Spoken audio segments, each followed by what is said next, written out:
ఈరోజు మనం చెప్పుకునే నీతి కథ తింగరిరాజు టింగురంగడు. పూర్వం ఓ తింగరిరాజు ఉండేవాడు.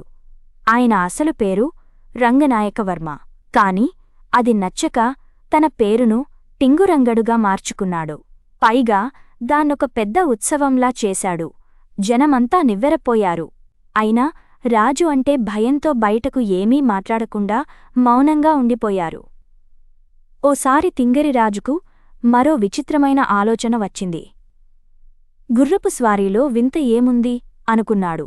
అందుకే మంత్రితో, మన రాజ్యంలో ఇకపై గుర్రపు స్వారీ నిషిద్ధం, అంతా గాడిద స్వారీయే చేయాలి అని ప్రకటన చేయించాడు. ఈసారి అవాక్కవడంతో పాటు ఆందోళనకు గురికావడం ప్రజల వంతైంది.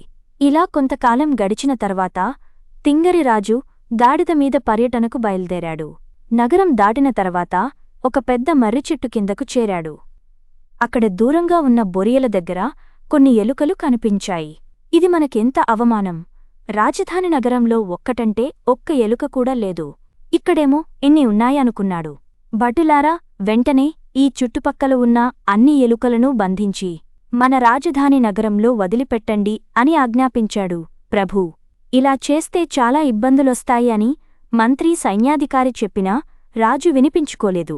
ఇక తప్పక భటులంతా చుట్టుపక్కల ఉన్న ఎలుకలన్నింటినీ బంధించి రాజధాని నగరంలో కోటలో వదిలిపెట్టారు. కొద్ది రోజుల్లోనే ఎలుకలు విపరీతంగా వాటి సంతతిని పెంచుకున్నాయి.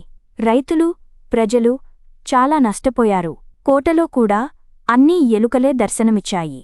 ఆగమేఘాల మీద పిల్లుల్ని తీసుకొచ్చినా పరిస్థితి నియంత్రణలోకి రావడానికి సమయం పట్టింది. ఎలుకలు చేసిన నష్టానికి ఖజానా ఖాళీ అయింది. అప్పటినుంచి రాజు సొంత నిర్ణయాలు తీసుకోకుండా మంత్రి సలహాలతో చక్కగా పరిపాలించాడు.